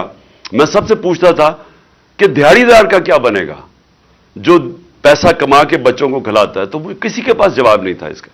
اینی وے, وہاں ہم نے بڑے بولڈ فیصلے کیے, اور مجھے بڑا فخر ہے اپنی ساری ٹیم پہ کہ ہم نے بڑے انوویٹو قسم کے فیصلے کیے. میں نے خود پھر وہ جو آئی ایم ایف کی ہیڈ تھی ان کو میں نے خود ٹیلی فون کر کے بڑی مشکل سے کنونس کیا کہ ہمیں جو آئی ایم ایف کا پروگرام ہے اس سے ہمیں آپ کو تھوڑی لیوے دینی پڑے گی, نہیں تو ہمارے یہاں لوگ بھوکے مر جائیں گے. اور اس سے پھر کنونس کر کے ہم نے اپنی ایگریکلچر کے اوپر پوری خاص طور پہ کنسٹرکشن انڈسٹری کے لیے پھر ہم نے ان سے خاص رعایت لی, انسینٹیوز لیے, اور ہم نے ہماری جو کنسٹرکشن انڈسٹری تھی اس کے اندر جو گروتھ ہوئی اس نے ایکچولی روزگار بھی بچا دیا لوگوں کا, اور ہماری جو گروتھ ریٹ تھی اس کو بھی آہستہ آہستہ پک کرنا شروع کیا. اور جو تیسرا اور چوتھا سال تھا اس کے اندر ڈسپائٹ کووڈ ہماری جو مینشن کیا ہوگا 5.7% گروتھ ریٹ تھی, اور جو آخری سال میں 6% تھی. تو ہم ایک بڑے یعنی ڈبل کرائسس سے نکلے تھے. ایک تو پہلے ہی ہمارا جو میسو کرنٹ اکاؤنٹ ڈیفیسٹ تھا, اور دوسرا کووڈ کا جو مسئلے آئے. اب کوشچن سب سے پہلے تو یہ ضرور پوچھنا چاہیے کہ ادھر سے جب یہ رجیم چینج کی گئی تو مجھے ابھی بھی سمجھ نہیں آئی کہ جو رجیم چینج کرنے والے تھے کیا انہوں نے ریئلائز کیا کہ ساری دنیا میں کموڈٹی سپر سائیکل آیا ہوا تھا, انرجی پرائسز ساری دنیا میں اوپر چلے گئے تھے, اور کیا انہوں نے ریئلائز نہیں کیا کہ ہم بڑا ایک بیلنسنگ ایکٹ کر رہے تھے پاکستان میں. ہر روز میں جب آفس جاتا تھا تو سب سے پہلے ہماری ہوتی تھی کہ ہمارے ریزروز کا کیا حالات ہیں, ہماری ایکسپورٹس بڑھ رہی ہیں, یعنی خوف ہی ہوتا تھا کہ ہم اپنے اس کو کرنٹ اکاؤنٹ ڈیفیسٹ کو کنٹرول کریں, کیونکہ تیل کی قیمت $100 سے اوپر چلی گئی تھی. لیکن جنہوں نے جب یہ ہمیں پتہ چلا کہ سازش ہو رہی ہے, تو میں نے خود اور پھر میں نے شوکت ترین کو بھیجا بتانے کے لیے نیوٹرلز کو کہ دیکھیں اگر آپ جو واقعی کہہ رہے ہیں آپ نیوٹرل رہیں گے اور اس سازش میں, تو یہ کنٹرول نہیں ہوگی اکانومی کسی سے. یہ اس کا جو امپیکٹ پڑے گا پولیٹیکل ڈی سٹیبلائزیشن کا, تو اس کا ڈائریکٹ امپیکٹ آپ کی اکانومی پہ پڑے گا, اور وہ آگے فریجائل قسم کا بیلنس ہے اور ساری دنیا میں ایشوز ہیں. تو یہ جو اکنامک مینیجرز جن کو ہماری جگہ لایا جا رہا ہے, ان کا تو ٹریک ریکارڈ 30 سال کا ہے. وہ کون سا گولڈن ایرا تھا جب انہوں نے کوئی اکانومی کو بڑا اچھا سنبھالا تھا؟ کیونکہ 90s کے اندر ڈاکٹر عشرت حسین اپنی کتاب میں لکھتے ہیں کہ 90s سے پہلے پاکستان تو سارے سب کانٹیننٹ میں اکنامک انڈیکیٹرز پاکستان کے بہتر تھے. 90s میں ہم پیچھے جانا شروع ہوئے جب سے یہ دو خاندان آئے ہیں. تو ان کا کون سا ٹریک ریکارڈ تھا کہ انہوں نے کسی ملک کو اکانومی کو سنبھالا تھا کہ ان کو پھر لایا جا رہا تھا؟ اور وہی جو آج ہوا, آج جو ہوا ہے یہ ہونا ہی تھا. اور میں نے اس سے 5-6 مہینے پہلے میں نے یہی پریڈکٹ کیا تھا کہ یہ جو گورنمنٹ آئی ہے انہوں نے ملک کو ڈیفالٹ کی طرف لے جانا ہے. اور میرے اوپر انہوں نے کہا جی آرٹیکل 6 لگا دینا چاہیے, غدار ہے یہ ملک کا.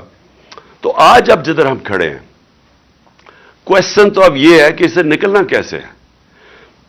نمبر 1 چیز, جب تک اس ملک کے اندر پولیٹیکل سٹیبلٹی نہیں آئے گی, کوئی بھی آپ جینیس لے آئیں اکانومی کا, وہ اب کچھ نہیں کر سکتا.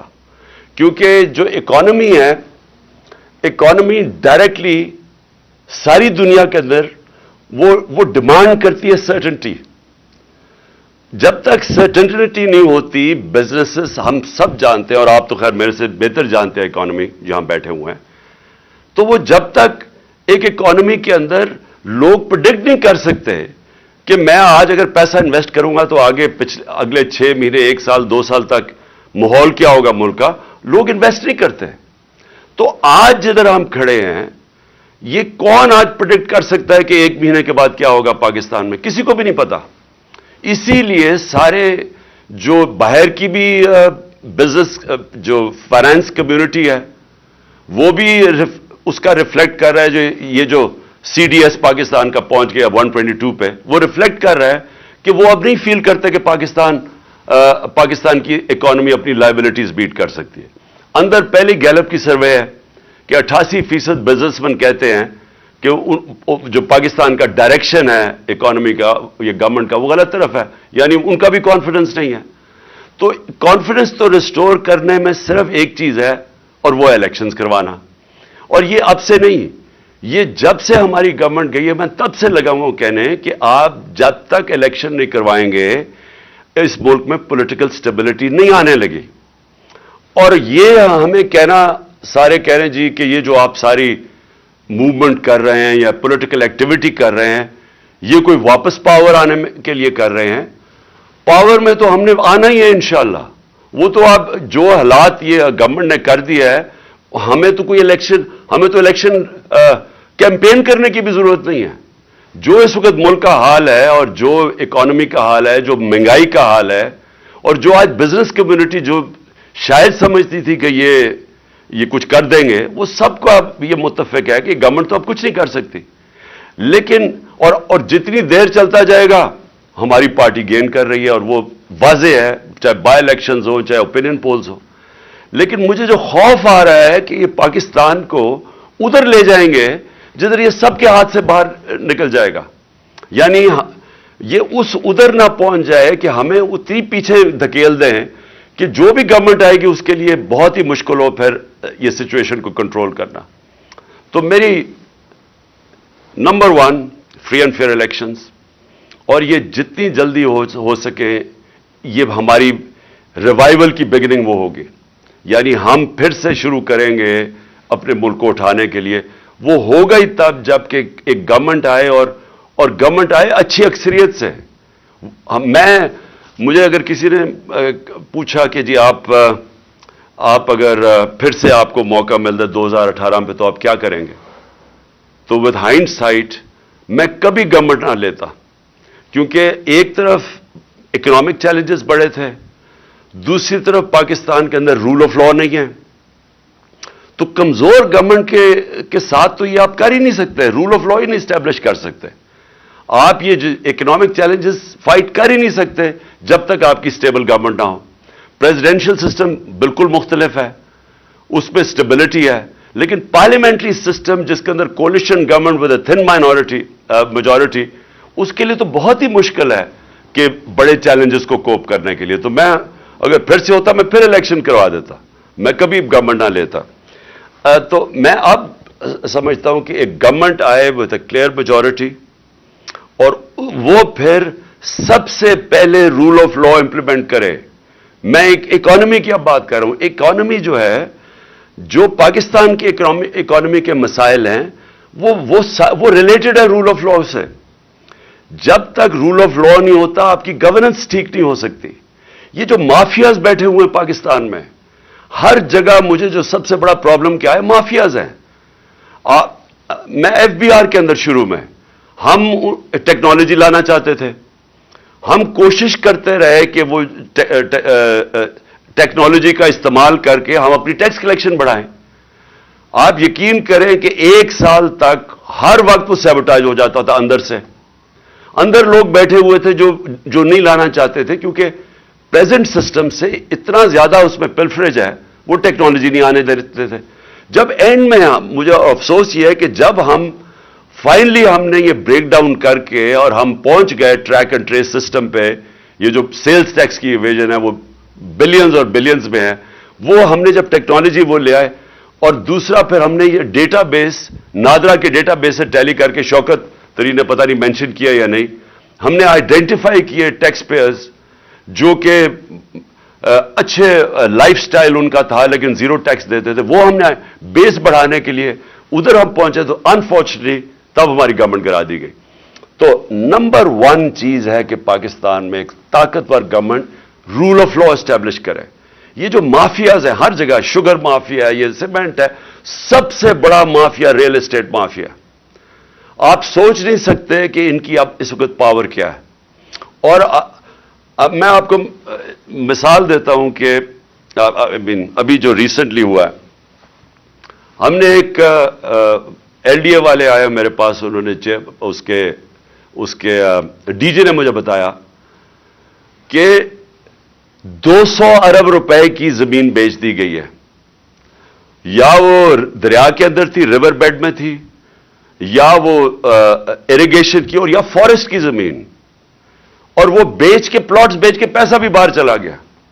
تو میں نے ان سے پوچھا تم نے کیوں نہیں ایکشن کیوں نہیں لیا؟ انہوں نے کہا ملٹیپل ایف آئی آرز کاٹی, پولیس کو پیسہ کھلایا ہوا تھا, پولیس نہیں وہ اس کو اپروچ کرتی تھی. انہوں نے جب لوگ اپنے بھیجے انہوں نے باقاعدہ مارا ان کے لوگوں کو, اور الٹی ان کے اوپر ایف آئی آر کاٹ دی. انہوں نے جو بھی ڈپارٹمنٹس جاتی تھی نیچے سے پیسے, اتنا پیسہ ہے اس میں. تو آپ یہ سوچ لیں کہ یہ ہر لیول پہ چل رہا ہے, اور آپ امیجن کریں پیسہ کتنا ہے پاکستان میں, کہ یہ جب میں نے سی ڈی ایف بڑی مشکلوں سے ہم نے کیڈسٹرل میپنگ کروائی, وہ بھی دیر لگی, ڈیلے کرتے رہے. تو جب ہم نے وہ میپنگ کروائی یعنی ڈیجیٹلائزیشن کی, ہم نے لینڈ ریکارڈز کی, تو صرف اسلام آباد میں 1200 ارب روپے کی زمین کے اوپر قبضہ ہوا ہے گورنمنٹ کی زمین کے اوپر, اور یہ سارے پاکستان میں ایسے ہی ہے. یہ جب تک ایک اسٹیٹ کے پاس پاور ہو ٹو امپلیمنٹ, کہ اسٹیٹ کی ریٹ ہو, اور وہ ہوگی ایک طاقتور گورنمنٹ سے. تو میں تو صرف یہ کہہ رہا ہوں کہ اس سے ہم ٹیکس کلیکشن اپنی بڑی انہانس کر سکتے ہیں, ٹیکنالوجی کا استعمال کر کے, یہ جو بڑے پاورفل لوگ ہیں ان کو ٹیکس کر کے. اور پھر سیکنڈلی ایکسپورٹس کے اوپر, اور مجھے فخر تھا کہ ہم نے زور لگا کے میٹنگز کر کے ایکسپورٹر سے مل کے رکاوٹیں ان کی ہٹاتے گئے, کیونکہ ہر جگہ ایکسپورٹرز کے لیے رکاوٹیں تھیں. تو میں نے ریئلائز کیا ہمارا مائنڈ سیٹ ہی نہیں ہے اس چیز کے اوپر. یعنی کئی میں آپ کو مثالیں دے سکتا ہوں کہ جدھر ایکسپورٹر ملک کو بینیفٹ پہنچا رہا ہے, ڈالرز لے کے آ رہا ہے, لیکن اس کے لیے ہر قسم کا جو ہمارا سسٹم ہے رکاوٹیں پیدا کی ہوئی تھیں. تو جو ایک مائنڈ سیٹ اب چینج کرنے کی بات ہے کہ سارے ملک کو ہم نے لگانا ہے کہ ہم ڈالر کیسے زیادہ ملک میں آ سکتے ہیں. ہم نے ریمیٹنسز بڑھائی, ہم نے انسینٹیوائز کیا اپنی اوورسیز پاکستانیز کو, انہوں نے بینک چینل سے پیسے بھیجے تو ریکارڈ ریمیٹنسز بھی آئیں. لیکن اس سے بہت کچھ اور ہو سکتا ہے. سب سے بڑی چیز یہ ہے کہ جب رول آف لا ہو تو ہمیں انویسٹمنٹ آئے گی باہر سے. میری کنٹینشن یہ ہے کہ 10 بلین بیرون پاکستانی ہیں. اگر ہم ان میں سے 20 لاکھ کو بھی 15 لاکھ کو بھی اگر ہم ان کو انویسٹمنٹ کے لیے لے آئیں پاکستان میں, تو وہ ہمیں میرے خیال میں وہ اتنا زیادہ پیسہ لا سکتے ہیں کہ ہمیں ضرورت نہیں ہے کسی سے پیسے لینے کے لیے. لیکن ان کا, اور اب اوورسیز پاکستانی سے پوچھیں, کیونکہ میرا ان سے انٹریکشن ہے, انہوں نے مجھے شوکت خانہ میں مدد کی, نمل یونیورسٹی میں 30 سال سے میرا انٹریکشن ہے, پی ٹی آئی میں جس کو یہ فورن فنڈنگ کہتے ہیں, یہ اوورسیز پاکستانیوں نے ہمیں فنڈ کیا. آپ ان سے پوچھیں کہ کیوں نہیں انویسٹ کرتے پاکستان میں, دبئی میں چلے جاتے ہیں انویسٹ کرنے کے لیے.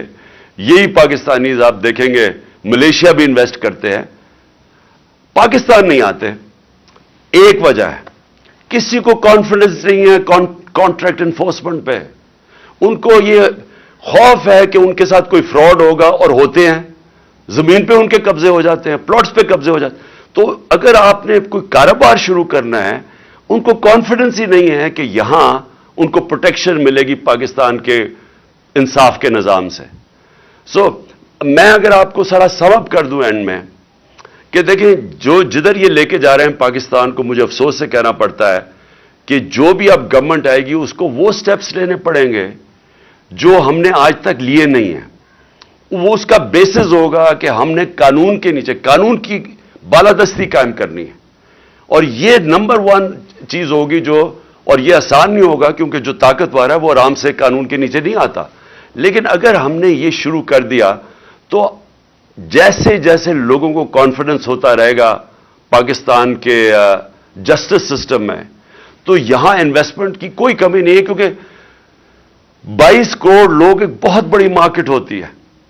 یہ مجھے سیمنز کا مجھے چیئرمین ملا ادھر ڈیووس میں, تو وہ میرے سے پوچھ رہا تھا کہ کیوں نہیں سارے اس وقت ساری دنیا کی بڑی بڑی ملٹی نیشنلز کے ہیڈ کوارٹرز پاکستان میں ہونے چاہیے, آپ کا 22 کروڑ کی آپ کی آبادی ہے, لیکن آپ اس کو جب آپ آگے بڑھیں گے تو ایونچلی وہ آ جائے گا کہ ان کو پاکستان کے سسٹم میں کانفیڈنس نہیں ہے. تو ایک ہمیں سٹیبلٹی چاہیے, ایک گورنمنٹ آئے جو کہ 5 سال کے لیے آئے اور سٹیبل گورنمنٹ ہو, اس کے بعد وہ انفورس کرے رول آف لا, جس کے اندر بزنس کی پروٹیکشن کے لیے کانٹریکٹ انفورسمنٹ, اس کے لیے اگر آپ اسپیشل کورٹس بھی بنانے پڑیں, لیکن جو ایکسپورٹ انڈسٹری جو بھی انویسٹ کرتا ہے ہماری ایکسپورٹ انڈسٹری کے اندر, ان کو اسپیشل انسینٹیوائز کریں. جو بھی آگے سے اگر کبھی جو میرے سے ایک غلطی ہوئی وہ اینڈ میں ہم نے کرنے کی کوشش مجھے شروع میں کرنا چاہیے تھا کہ آگے سے جو بھی ہم اب ایمنسٹی کبھی دیں تو ایمنسٹی صرف ایک ہونی چاہیے کہ جو بھی اپنا پیسہ انڈسٹری میں لگائے گا اسی کا صرف وہ بلیک کا پیسہ وائٹ کر سکتا ہے. یعنی ہم سارا ڈائریکشن اپنے ملک کا ویلتھ کریشن میں لگائیں, انڈسٹری میں لگائیں, بزنسز کی رکاوٹیں جو ہم دور کر رہے تھے اسمال اور میڈیم انڈسٹری کے لیے, ہم نے خاص طور پہ اینڈ میں میٹنگز دیتا تھا, ان کی گلوٹین کرتے تھے, جو ڈفرنٹ ریگولیشنز ہیں جو ان کو ان کے لیے کاسٹ آف ڈوئنگ بزنس میں اضافہ کر دیتے تھے. اور میں آخر میں یہ کہنا چاہتا ہوں کہ دیکھیں میرا جتنا بھی یہ 3.5 سال میں نے دیکھا کہ اتنا زیادہ پوٹینشیل ہے یہاں. نمبر 1 ٹورزم, جتنا ٹورزم کے اندر, کیونکہ میں انفارچونیٹلی کووڈ کے 2 سال آ گئے جس میں دنیا میں ٹورزم افیکٹ ہوئی, لیکن میں آپ کو یہ بتا رہا ہوں کہ پاکستان میں ایسی ایسی جگہیں ہیں, اور ہم نے ایک پورا پلان بھی کیا ہوا ہے ایک سکردو کے اندر ایک جگہ کہ پوری ریزورٹ بنے, کیونکہ وہ ایسی ایسی جگہیں ہماری. آسٹریا سے میرے پاس ٹورزم کے لوگ آئے, انہوں نے کہا کہ Pakistan could become the next skiing centre in the world, کیونکہ وہ گلوبل وارمنگ سے برفیں پگھلتی ہیں جلدی یورپ کے اندر, تو پاکستان کی ہائٹس اتنی زیادہ.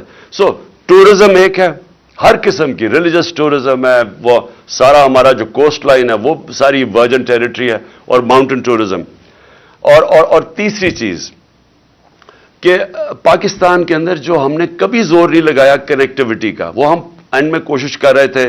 سارا سینٹرل ایشیا اس وقت پاکستان کے لیے, اور افغانستان میں اگر اسٹیبلٹی جو اب آ رہی ہے تو ہمارے لیے وہ سارا ایک ایریا وہ بھی ورجن ٹیریٹری ہے, اس کے اندر بھی اتنا زیادہ پوٹینشیل ہے جو ہم نے اینڈ میں جا کے کوشش کی تھی ایکسپلور کرنے کی. اور آخر میں یہ جو ہمارا اس وقت کرائسس ہے یہ انرجی کا, میں فرم بلیور ہوں کہ ہمیں آتے ساتھ ہی ہمیں رشین آئل لینا چاہیے تھا. ہم نے ان سے بات کر لی تھی کہ اپریل کے اندر ہم نے روس سے تیل خریدنا شروع کر دیا تھا ڈسکاؤنٹڈ ریٹ پہ جو ہندوستان کر رہا تھا. اور یہ اتنے خوف زدہ ہوتے ہیں امریکن سے, یہ ریئلائز نہیں کرتے کہ انڈیا ہمارے سامنے, انڈیا نے سٹینڈ لیا, انہوں نے پوری زور لگایا کہ انڈیا روس کا تیل نہ لے. آپ کے سامنے ہے وہ جو انڈین فورن منسٹر نے کتنی اپنے ملک کے لیے وہ کھڑا ہوا, یعنی وہ امریکنز انڈرسٹینڈ کرتے ہیں یہ چیز. ہمارا اس وقت تقریباً 10 کروڑ لوگ ہیں جو ونربل ہیں, 5 کروڑ لوگ ہماری غربت سے لکیر سے نیچے ہیں, 5 کروڑ لوگ اوپر اتنے ہیں کہ اگر پرائس شاک آتا ہے وہ نیچے چلے جاتے ہیں. تو اس وقت جو سب سے بڑا پرابلم ہے یہ جو انرجی ڈریون انفلیشن ہے, تو ہمیں تو اس کے اوپر پورا اپنا ان کو, اور میں بلیو کرتا ہوں کہ ہم کنونس کر سکتے تھے امریکنز کو, ہم کنونس کر سکتے تھے کہ ہمیں سستا تیل آنے دو. تو فائنلی میں یہ سمجھتا ہوں کہ جو چیلنجز بڑے ہیں پاکستان میں, لیکن میں یہ بھی بلیو کرتا ہوں کہ اگر ہم وہ اب سٹیپس اٹھائیں جو ہم نے ابھی تک نہیں لیے پاکستان میں, ہم نے جو کی ہے, میں پھر سے میری ساری جو زندگی کی سٹڈی ہے دنیا میں کہ امیر اور غریب ملکوں میں فرق ہی ایک ہے. امیر ملکوں کے اندر رول آف لا ہے, غریب ملکوں کے اندر انفارچونیٹلی سارے جتنے بھی غریب ملک ہیں وہ ان کے اندر طاقتور کے لیے ایک قانون ہے اور کمزور کے لیے دوسرا ہے، اور یہ واحد وجہ ہے کہ وہ غریب رہ جاتے ہیں۔ نائجیریا تیل کے اوپر بیٹھا ہوا ہے، غربت ہے، کیونکہ رول آف لا انڈیکس کے اوپر نائجیریا 7% ہے۔ سوئٹزرلینڈ وداؤٹ ریسورسز خوشحال طبقہ ہے کیونکہ 99.9% رول آف لا ہے۔ ساری ویسٹرن ڈیموکریسیز 90% سے زیادہ ہیں، تقریباً ساری مسلمان دنیا 20% سے کم ہے، اور پاکستان 10% سے کم ہے۔ تو جب تک یہ جو اصل ایشو ہے، خوشحالی آتی ہے رول آف لا کے بعد، انصاف ہوتا ہے تو خوشحالی آتی ہے، یہ جو کہ دنیا کے ایکسپیرئنس پہ ثابت ہو گیا۔ اور میں بھی یہ سمجھتا ہوں کہ ہمیں اگر اللہ نے موقع دیا تو جو سب سے امپورٹنٹ چیز ہے، ہم نے اسٹرینگتھن کرنا ہے اپنا انصاف کا نظام۔ Thank you.